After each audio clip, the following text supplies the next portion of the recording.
They laughed at her brace, slapped her head, and thought no one would stop them. But an hour later, 6 bikers pushed open the diner door, and the silence shattered. The sound of the diner door creaked as it swung open, and in that instant, nothing seemed unusual. Just another pair of customers stepping inside on a Saturday afternoon.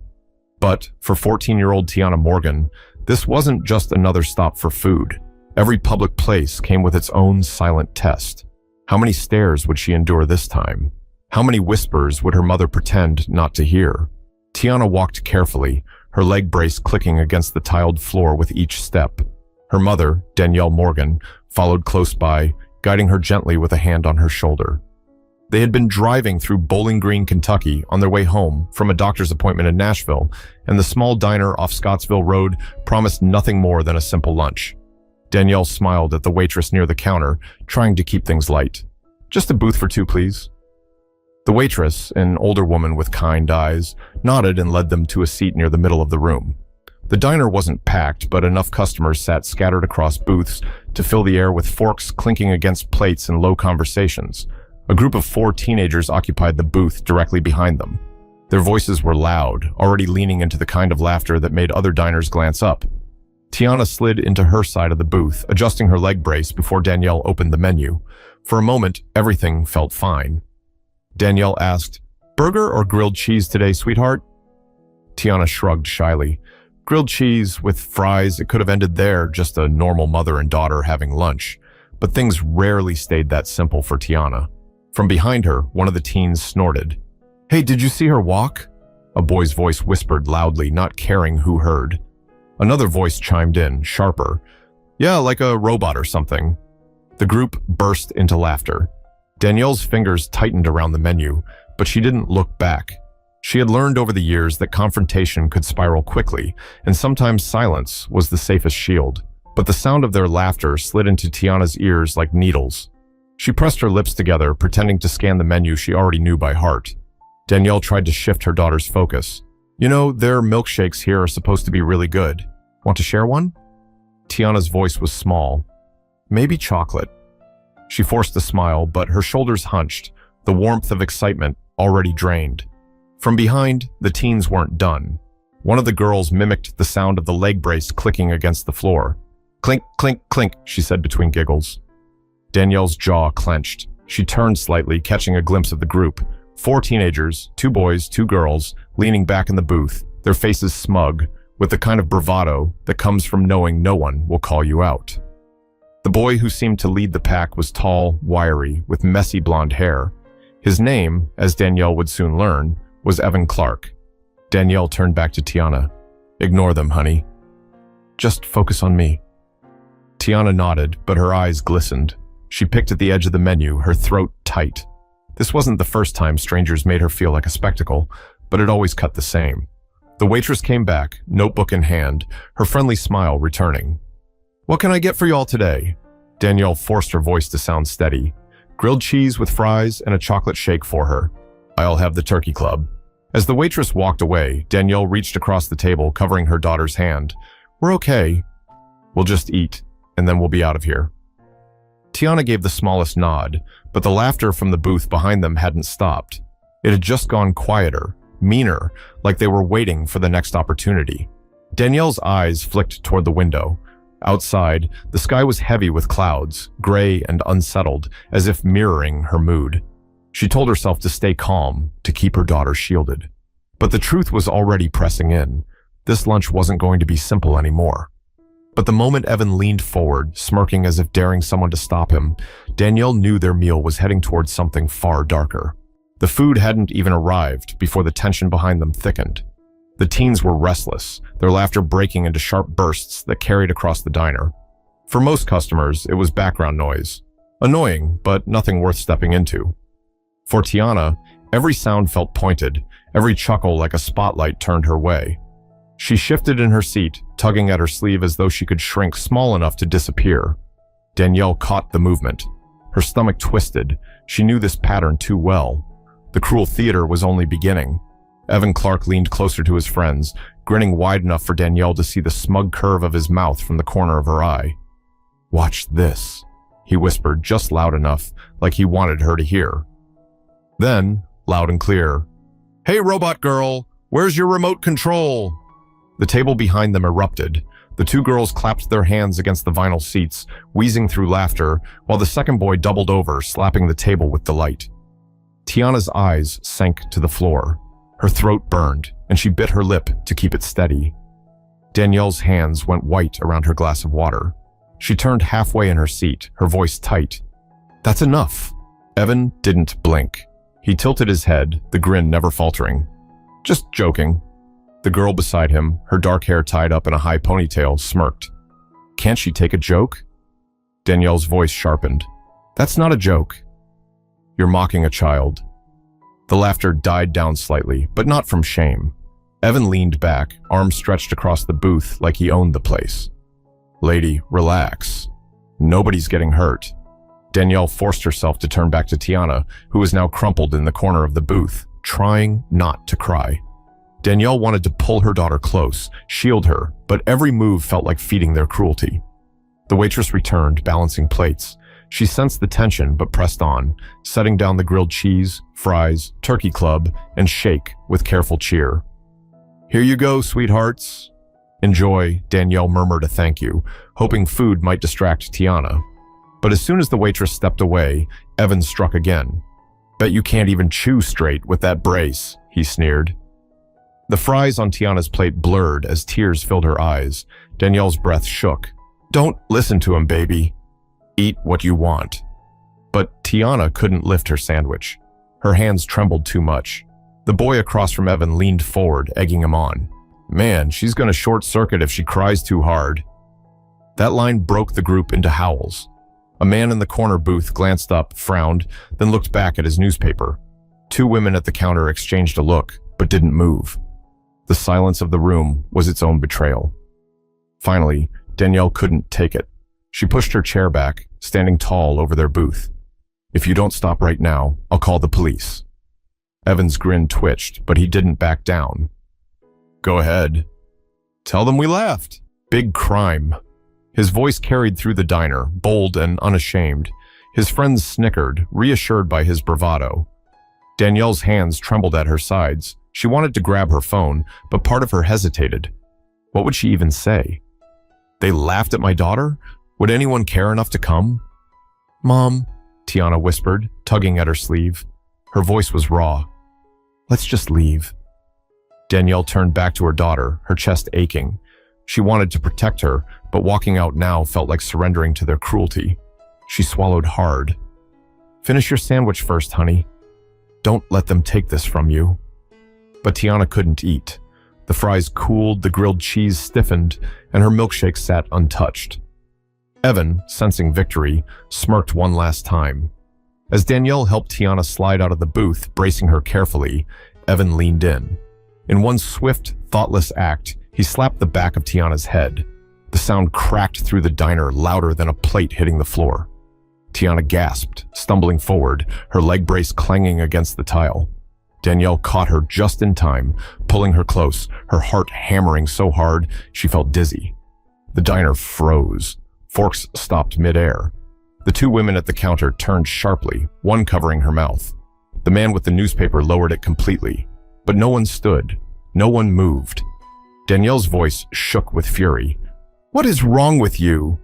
Evan leaned back unfazed. "Relax." It was just a tap. Danielle's voice rose, louder than she intended. "You hit my daughter." For a split second, silence held the room. Then Evan's smirk returned, though thinner now, the weight of watchful eyes creeping in. His friends shifted uneasily, but none spoke. Tiana clung to her mother's side, cheeks wet, whispering, "Can we please go, Mom? Please." Danielle's chest heaved.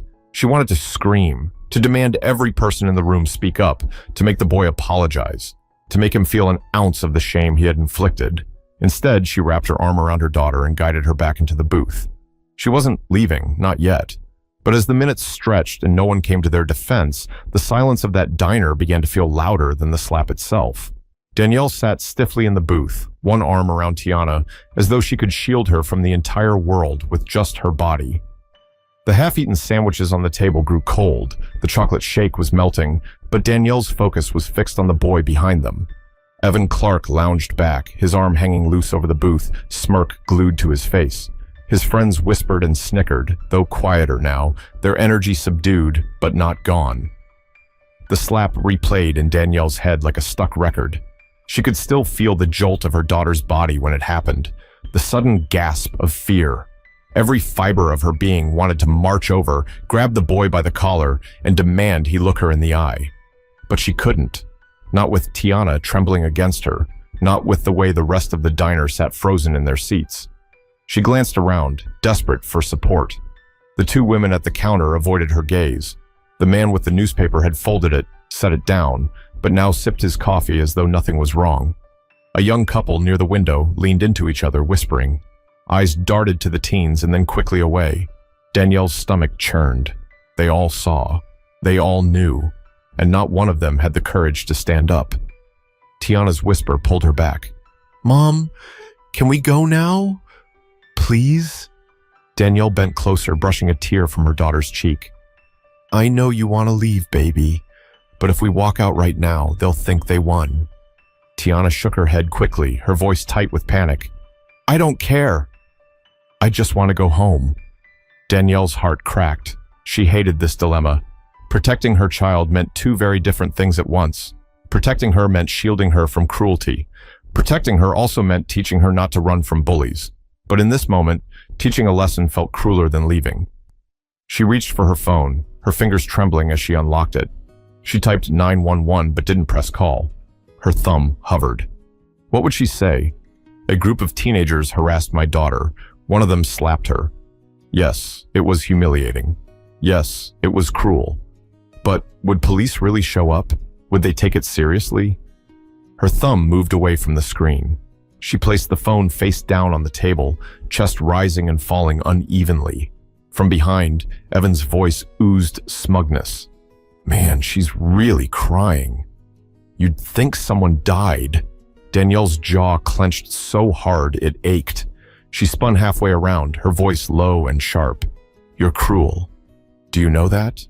You're cruel, and one day you'll regret it." Evan shrugged, not even looking at her, as if her words slid right past him. The girl with the ponytail nudged his arm, whispering something, and the group laughed again, though softer this time. Tiana whispered again, tugging at her mom's sleeve. "I don't want to stay here, Mom." Danielle took a deep breath, trying to steady herself. She pressed a kiss to her daughter's temple. "Okay, we'll go, but we're walking out with our heads up, not down. You hear me?" Tiana sniffled and nodded faintly, but the fear in her eyes didn't fade. Danielle stood slowly, guiding Tiana from the booth. Every step toward the door felt like walking through quicksand. She kept her arm around her daughter, her gaze locked straight ahead, but her ears caught it. The quiet snicker, the hiss of another comment she couldn't fully make out. The sound of sneakers shifting as if the teens leaned forward to watch them leave. Danielle's hand twitched. She wanted to whirl around, shout at them, force the whole diner to confront the ugliness happening under their noses. But she swallowed it back, her hand tightening protectively on her daughter's shoulder instead. They stopped near the counter to pay. The waitress looked flustered, her cheeks pink. "Everything okay, ma'am?" Danielle forced a tight smile. "Fine. We're fine." Her voice carried the weight of a lie. The waitress nodded, but her eyes darted behind them, then back again. She slid the check forward quietly. Danielle paid in cash, not trusting her voice to hold steady if she lingered another second. As she and Tiana turned toward the door, the sound came again. Evan's voice, louder this time, filled with arrogance. "Bye, robot girl." Danielle froze. Tiana stiffened under her arm, face crumpling. Danielle turned, finally breaking. "Enough!" Her voice rang out, louder than she'd ever shouted in public. "She is a child. My child. And you will not hurt her again." The diner went silent. Even the clatter from the kitchen paused. Evan blinked, caught off guard for the first time, but quickly masked it with a smirk. Danielle's hand shook, her voice raw. "Shame on every one of you who sat here and watched." She swept her gaze over the room. People shifted in their seats, looking away. Her words hung heavy in the air, but no one stood, no one spoke. Danielle turned back to her daughter, guiding her out the door with firm steps. The air outside hit cold, a sharp contrast to the stifling heat of the diner. Tiana buried her face into her mother's side, sobbing quietly. Danielle held her close, swallowing the lump in her throat. She wished the story ended there, that leaving would have been enough. But the truth was, something still lingered inside her. A fire not yet burned out, a need for justice that silence alone couldn't give. But little did she know, the people who would change everything were already on their way. Danielle didn't drive away, not yet. She and Tiana ended up back in the booth, the smell of grease and coffee clinging to the air around them like a weight. The two of them sat in silence, Danielle's arm wrapped around her daughter's shoulders. Tiana wiped her eyes again and again, her fries pushed to the side of her plate, her sandwich untouched. Why didn't they leave? Danielle wasn't sure herself. Maybe it was stubbornness. Maybe it was the thought of letting those teens feel like they had won. Or maybe, deep down, it was the quiet hope that someone, anyone, would finally take a stand. The teens hadn't left either. Their laughter had dulled to whispers, their eyes flicking toward the Morgans' booth every few minutes. Evan Clark leaned back, chewing on a straw, his smirk less bright now, but still there. His friends whispered close, covering their mouths with their hands, as if that made their cruelty invisible. Tiana's voice was almost a whisper. "Mom, can we sit somewhere else?" Danielle brushed her daughter's hair back, her voice soft but steady. "If we move, they'll just follow with their words." "It won't change, but everyone's staring," Tiana murmured. Her eyes stayed glued to the table, cheeks still red and damp. Danielle glanced around. It was true. Diners looked at them, then away quickly, pretending not to. The weight of their silence pressed down heavier than the laughter of the teens. Each person seemed locked in their own quiet shame, unwilling to step forward. Danielle whispered, "Let them stare. They're the ones who should feel ashamed, not you." But inside, she was breaking. She wanted to scream at the room, to shake people awake, to ask, how can you sit there and do nothing when a child is humiliated in front of you? Her phone buzzed once with a text. It was from her sister. "How's the drive?" Danielle stared at the screen, thumb hovering. She wanted to type the truth, to unload all of it, but instead she wrote back, "We stopped for lunch, almost home soon." She set the phone down. She didn't want pity over text messages. She wanted justice. Minutes dragged. The waitress came by once, asking if they needed anything. Danielle asked for water, just to have an excuse to send her away quickly. She saw the way the woman's eyes lingered on Tiana, full of sympathy, but sympathy wasn't what Danielle needed. Action was. Evan shifted in his seat, tossing the chewed straw wrapper toward the aisle. "Man, this place is dead boring," he muttered, loud enough for Danielle to hear. Then almost lazily, he added, "Wonder if Robot Girl can even run." Tiana flinched, shoulders curling inward. Danielle's hand squeezed her daughter's arm tighter. "Don't listen," she whispered, but the words still hit. They always hit. The minutes turned into what felt like an hour. A family entered the diner, a father with two kids trailing behind him. They slid into a booth a few rows away, oblivious to the tension in the air. Danielle watched them, envying how normal they looked, how carefree. She wondered if they'd notice, or if they'd just melt into the silence like everyone else. The door jingled again. A delivery driver carried in a box for the kitchen, nodding to the counter staff, then left. The sound of laughter returned behind her, Evan muttering something Danielle didn't catch. Every little thing became amplified. The scrape of forks, the hiss from the kitchen, the slam of the back door closing. Danielle's head throbbed. She couldn't stop replaying the slap, the tears on Tiana's face, her own helplessness. Tiana finally whispered again, "Mom, are we staying forever?" Danielle managed a weak smile. "No, baby. Just a little longer." Her chest tightened as she said it. Longer for what? For someone to step in? For courage she hadn't found yet? The clock above the counter ticked louder than before, the minute hand dragging. Danielle tapped her fingers against the table, restless.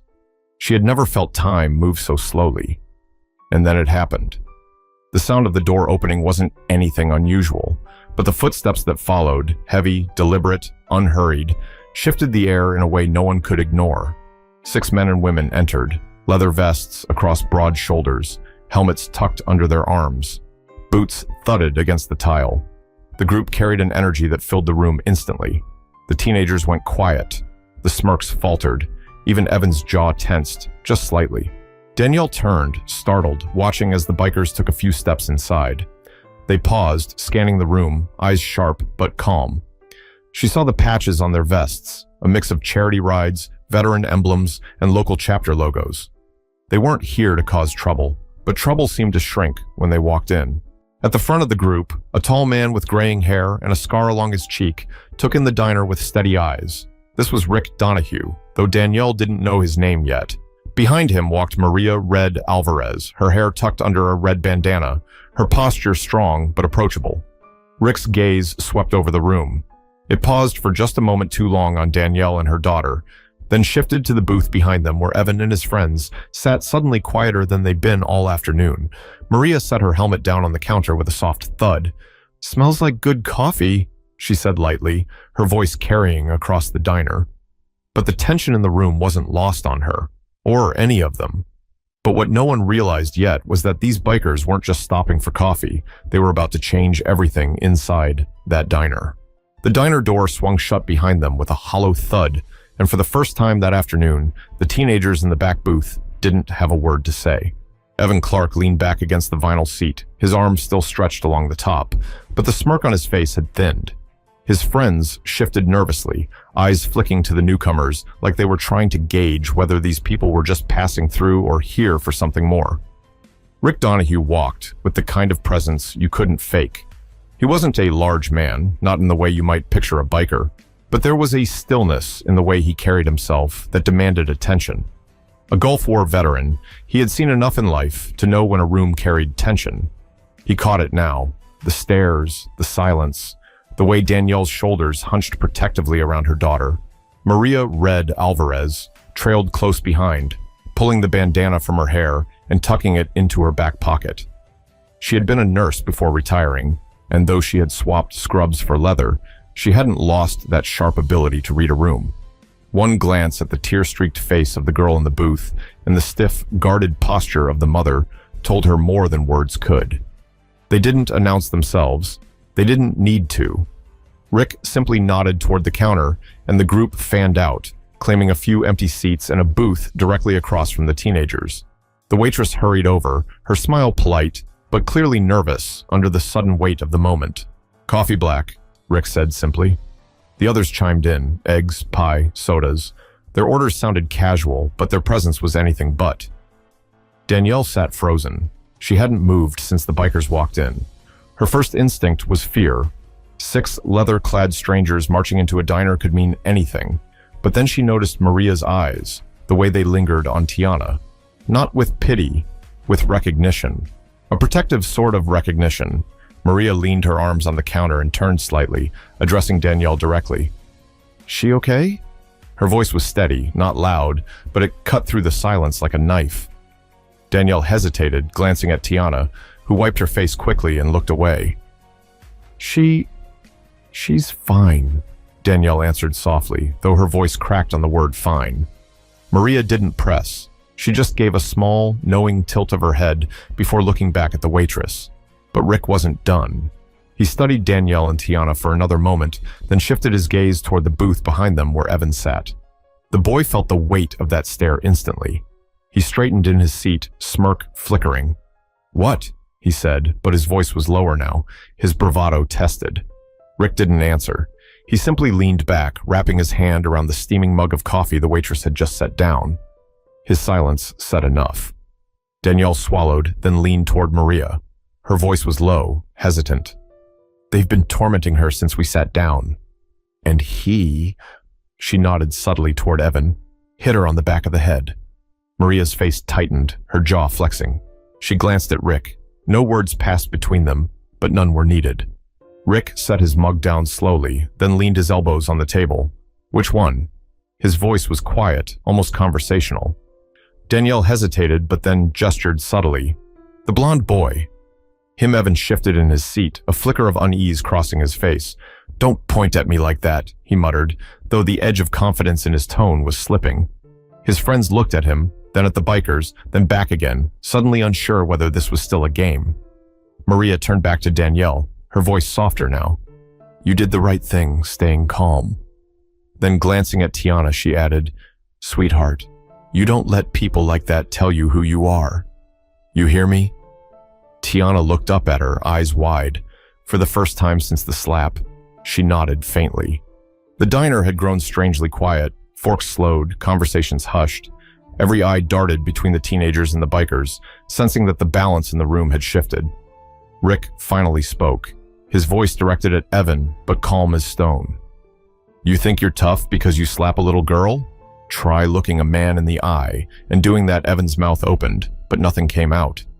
His friends stared at their plates. Danielle felt a rush of something she hadn't all afternoon: relief.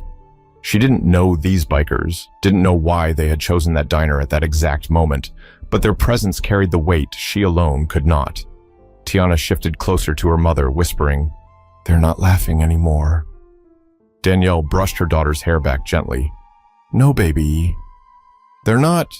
The waitress set down another pot of coffee, glancing nervously between the tables. "Y'all need anything else?" she asked Rick. He shook his head. "No, we're good," but his eyes never left the teenagers. But as the bikers settled into their seats, their silence spoke louder than shouting ever could, and the teens who had once filled the diner with cruel laughter now struggled to find their voices at all. The diner felt different now. The laughter that had filled the air earlier was gone, replaced by the clink of coffee cups and the low hum of the ceiling fan. Every person in the room seemed to sense it. The scales had tipped. The teenagers who once barked out insults now sat quieter, their swagger dissolving under the weight of 6 bikers who didn't need to say much to be heard. Rick Donahue leaned back in his seat, mug of coffee in his hands. He didn't look directly at Evan Clark right away, but the boy knew the words were aimed for him when Rick finally spoke. "You know," Rick began, his tone casual but edged with steel, "the mark of a man isn't how he treats someone bigger than him. It's how he treats someone smaller." Evan shifted, his shoulders stiff. "I don't know what you're talking about," he muttered, glancing at his friends. None of them backed him up. They stared down at their plates, chewing nervously on cold fries, suddenly mute. Maria Red Alvarez leaned forward, resting her elbows on the counter. "Funny, because everyone in this place knows exactly what he's talking about." Her eyes flicked briefly to Tiana, then back to the teenagers. "You think words don't hurt? You think that slap didn't matter? Look at her face. Tell her she's not supposed to feel it." For the first time, Evan's smirk faltered. His eyes darted toward Tiana, just for a second, then snapped back down to the table. Danielle exhaled slowly, relief mixing with a strange new tension. She wanted to thank them, these strangers in leather who had arrived at just the right moment, but something told her this wasn't finished yet. Rick set his mug down with a quiet clink. "What's your name, boy?" Evan's chin lifted, his pride bristling. "Why should I tell you?" Rick didn't raise his voice. He didn't need to. "Because I asked." The silence stretched. Then reluctantly, Evan muttered, "Evan." Rick tilted his head, almost like he was memorizing it. "Evan, let me tell you something. When I was your age, I thought being tough meant running my mouth too. Took me a long time to figure out there's nothing weaker than picking on someone who can't fight back." The other bikers nodded quietly, their presence amplifying his words without a single interruption. Evan shifted again, clearly uncomfortable. "We were just joking." Maria's voice cut sharp. "No, you weren't. You were cruel. And you hit her." The weight of her words pressed down on the booth like an anchor.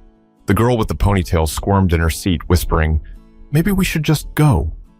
Evan shot her a glare, but it was weaker than before. His grip on the moment was slipping. Tiana clung to her mother's arm, her voice barely audible. "Mom, are they going to make him stop?" Danielle kissed the top of her daughter's head. "They already have, sweetheart." The man with the newspaper, silent until now, set his cup down loudly and cleared his throat. His voice wavered, but he spoke. "She's right. That boy hit the girl. We all saw it. Heads turned. The 2 women at the counter finally nodded in agreement. One spoke, her voice rising. It was wrong. All of it. For the first time since they sat down, Danielle didn't feel alone. The silence that had smothered her earlier began to crack.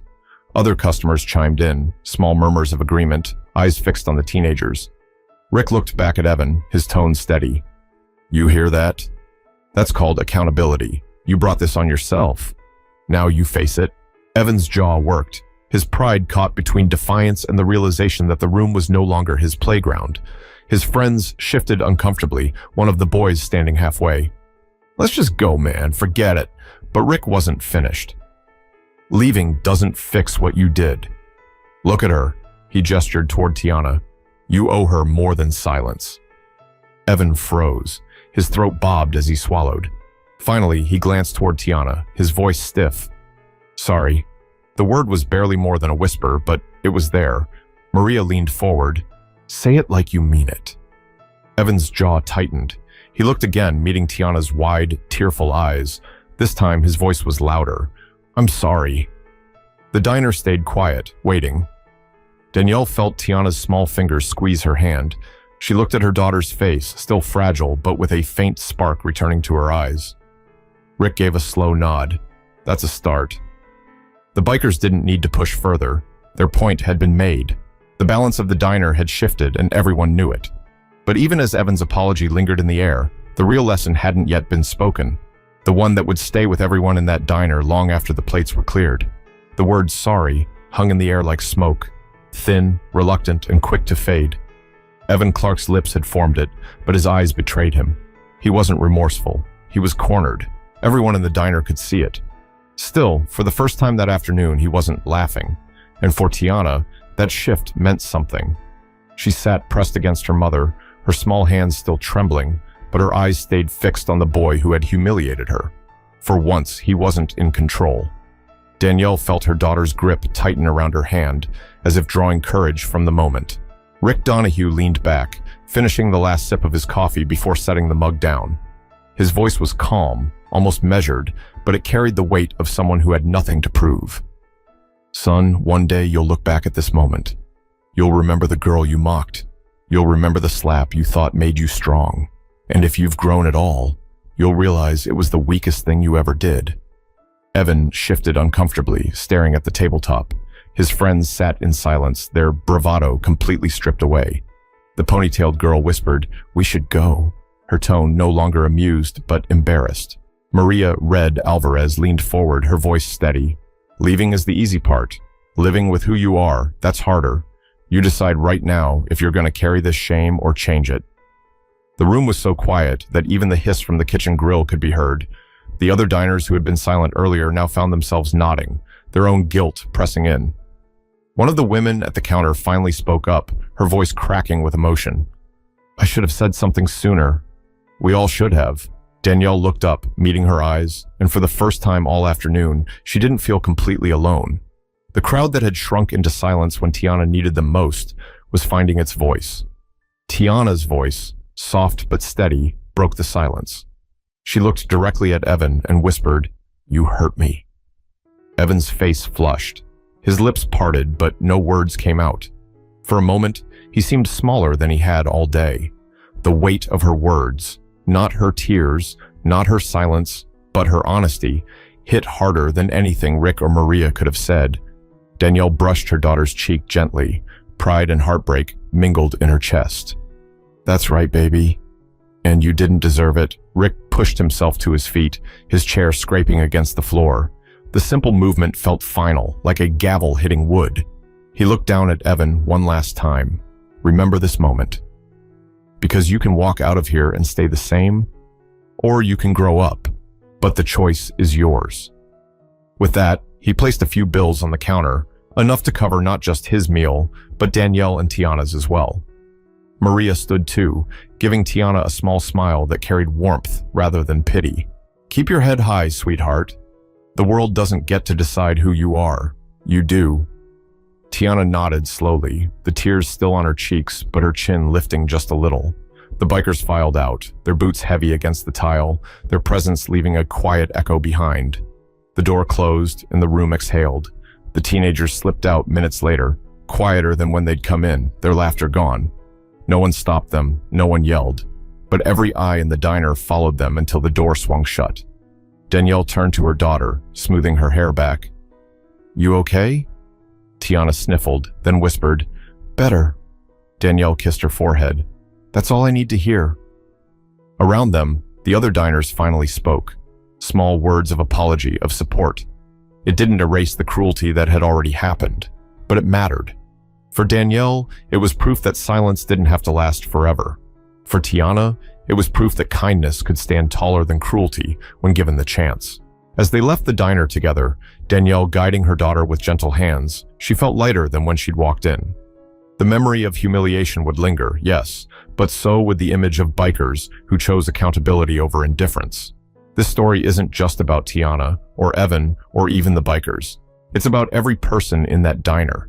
It's about the power of stepping in, of breaking silence, of showing that cruelty only wins when good people stay quiet.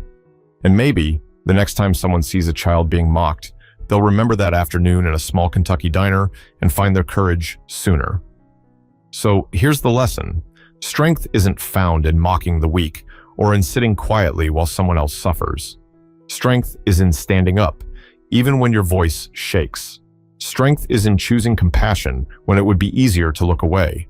If you believe stories like this matter, if you believe we need more reminders of courage and accountability, make sure to subscribe, because together we can keep these lessons alive.